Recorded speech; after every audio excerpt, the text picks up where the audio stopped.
What's up, and welcome to another edition of Locked On NBA, the biggest stories with the local experts. I'm your host, Jackson Gatlin, also host of Locked On Rockets right here on the Locked On Podcast Network. Today, we'll be joined by Ben Beecken from Locked On Wolves to discuss the Minnesota Timberwolves' rough start to the season. Despite being up 20 going into the fourth quarter against the Cleveland Cavaliers and the game coming down to the wire, why should the Wolves be optimistic after the Cavaliers win? What's been the biggest adjustment for the Wolves since adding Rudy Gobert to the roster? Who's the leader of this Wolves team? Is it Anthony Edwards? Is it Karl-Anthony Towns? We're going to break it all down after a quick message from our friends over at BetOnline. BetOnline.net is your number one source for all of your sports betting info, stats, news, and analysis this season. Get the latest odds and trends for every single professional and amateur league out there. From football to basketball, soccer, even esports, they've got you covered for everything over at BetOnline.net. Right now, you can take a look at who the odds-on favorites are to win the NBA title this season. You got the Boston Celtics at plus 550 leading the way, but the Milwaukee Bucks right there at plus 550 as well. Golden State Warriors in third place at plus 700. And then rounding out the top five, you have the LA Clippers at plus 800 and the Phoenix Suns at plus 1,000. So for all of those odds and more, be sure to visit betonline.net to learn more about the trends and action available to you. BetOnline, it's where the game starts.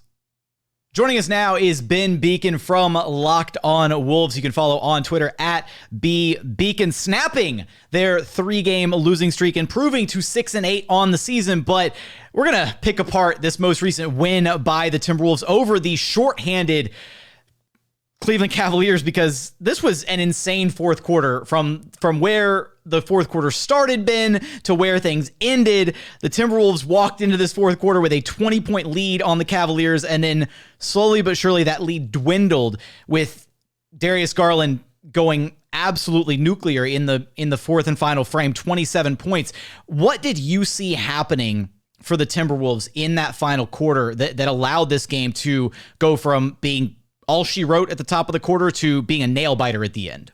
Yeah, I mean, they led by as many as 24 in this game, the Wolves did, and it was never really close throughout. It wasn't like, all of a sudden they surged ahead in the third quarter. This was, the Wolves were on top for much of it. No Jared Allen, no Donovan Mitchell for the Cavs. And I honestly thought, and this is coming from someone who obviously covers the Wolves and has watched, they've actually lost 6 out of 7, like you said, 3 in a row. And a lot of these games haven't been competitive. So from my perspective, it was absolutely awful that they gave away this entire lead. It was a one possession game down the stretch. But from my perspective, this was more about Darius Garland just being completely unstoppable. He scored 51. A guy who came to the game shooting 30% from three, and he made 10 of his 15 3-point attempts to this game. And he needed a score for them to win, and he gave them a shot. I actually thought the Wolves certainly kicked away some possessions. I mean, Anthony Edwards continues to struggle. That's been kind of the story of the last couple of weeks for the Wolves. And so there were some sloppy plays. But I actually thought defensively, other than a couple of misses here and there, maybe just getting knocked off in transition, not expecting Garland to pull from 30 feet, which I guess is fair because he was 30% from three coming into the game. Some of those plays, like it certainly wasn't clean, but compared to where they have been the last couple of weeks, this was to me more about Darius Garland just going nuts. So are you viewing this win then, even though it was maybe an ugly win, are you viewing it as a step in the right direction for this Timberwolves squad? Actually, yes, which I know sounds crazy. If you're watching this or listening to this and haven't watched a Wolves game, to give up a 24-point lead and be only up one possession in the final minute is not a good thing. But this team played with heart and played with effort, and they did that on Friday in the loss to Memphis, which was great. But for the basically 2 weeks before that, they haven't done that. I mean, they've been sloppy. They don't deal with adversity well. There's, guys getting into foul trouble and they just kind of cave. And you saw that a little bit in the fourth of this game. Jaden McDaniels missed 2 free throws, committed a frustration foul, just shoved Robin Lopez for no reason. And then like 2 possessions later got picked up a 6th foul and then got a technical complaining about it in a 2-possession game in the final minute and a half. So like that moment was kind of where it was teetering. And I was thinking it's going to slip away. This is what's happened time after time. But the Wolves were able to hold on at the end. But in general, this was actually a step in the right direction. So when you're looking at kind of some of the issues that have been plaguing this Wolves team over the last couple of weeks, there's been maybe even a level of like apathy at times on the floor from Anthony Edwards, Karl-Anthony Towns. We've seen a couple clips go viral, one against the Houston Rockets that I got to see firsthand. Anthony Edwards standing for an entire possession, hands on his hips, doesn't move at all. Then you have the one against the Phoenix Suns, this maybe some passive aggressive miscommunication between Anthony Edwards, Karl Anthony Towns. What is that dynamic going on right there? We've talked about this before. Who's the best player on the team? Is it Ant? Has he kind of overtaken Cat? But who's the leader of this Timberwolves team is maybe a better question. Yeah, I don't know the answer to that. And that's the problem, right? Is that Cat is still probably, Cat or Rudy Gobert is supposed to be the best player, but Rudy's new on the scene, and Cat has a bit of a different, leadership style, and Anthony Edwards is more that alpha dog personality, but he hasn't been there, done that. He's been the primary culprit. He and D'Angelo Russell, who would be the other one you'd maybe look to as somebody who's been an all-star.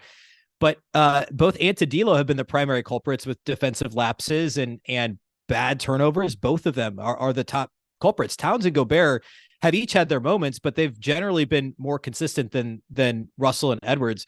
So when you ask guys who are on the team, everybody says Taurean Prince, and which is great. He's a vet and he's been around and he's been on winning teams, but he's also like your seventh guy. So and of course last year it would have been Patrick Beverley who started, but of course was still a role player. So that's one of the issues certainly around the team is like, what does this turn into moving forward? But we're still 14 games into the season. So hopefully, something can develop on that front for the Wolves. Is that, and looking at just a team that's, starting out the season 6-8, had maybe some, a higher bar kind of set coming into the season. You have the huge offseason acquisition of Rudy Gobert. A lot of, NBA analysts kind of projecting this Timberwolves team to be a strong regular season team. At least, you were thinking Rudy Gobert, a walking top 10 defense in and of himself. Unfortunately, right now, Timberwolves going into this game against the Cavaliers were ranked 23rd in offense and just 16th in defense. So it's not really looking great on either side of the basketball. Is there one big glaring issue in your eyes besides just the lack of maybe that accountability or leadership or that voice in the locker room? Is there something maybe from an X's and O's perspective that has really stood out that's troubling this team? Yeah, I would say, I mentioned and this is more in lines with some of the less tangible stuff, but dealing with adversity, whether it's foul trouble or, what they perceive to be bad officiating, just like things along those lines. That's probably the first thing. The next thing I would say, allowing offensive rebounds and second chance points. And that was an issue early in this game against the Cavs. A Cavs team without Jared Allen, they get eaten alive. Like Rudy Gobert has held up his end of the bargain. He's one of the league's best defensive rebounders still this season. He was the best last year for the Jazz.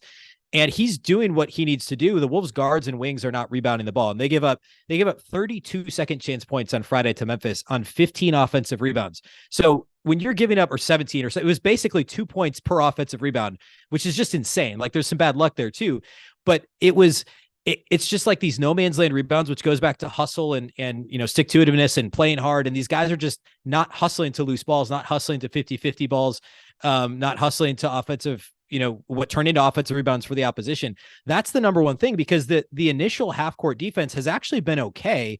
They're just getting, cleaned out on these second chance points. And then they're on those second chance points. They don't recover. They give up open threes, and opponents are, they have a bottom 5 3-point field goal percentage against as well.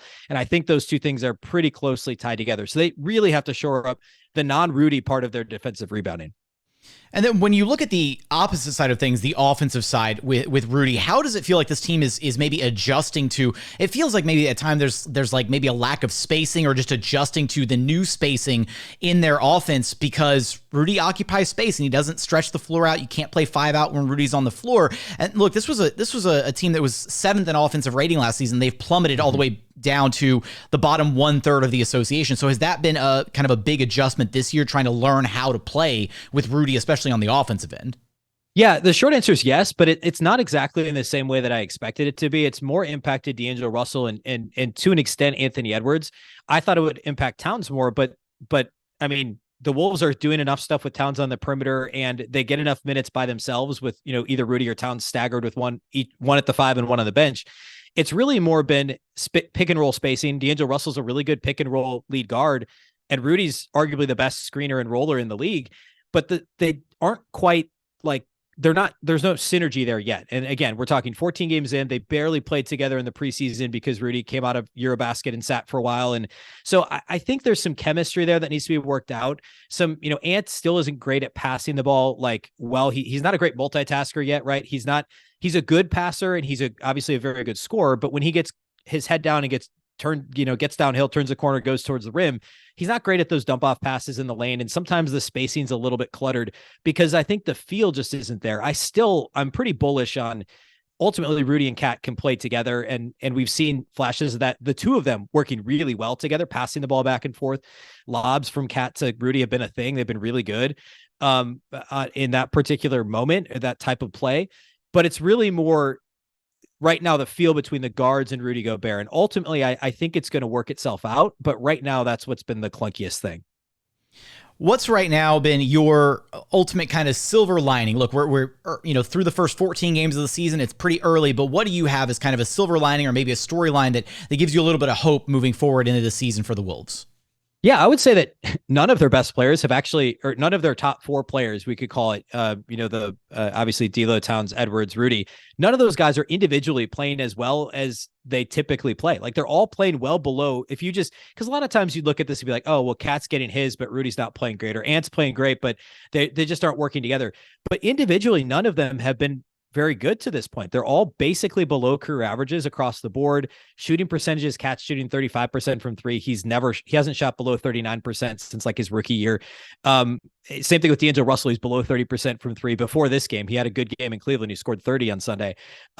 So at some point, each of those guys is going to see some level of improvement. And the fact that they're 6-8, given that fact, is, I don't know, it's still not great, but it makes me feel like if and when they do kind of kick it into gear as a team, that they may be the team that we expected them to be.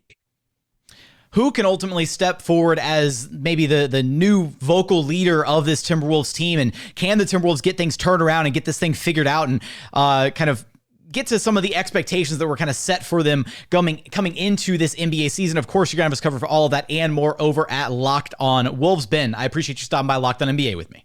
Of course. Thanks, Jackson.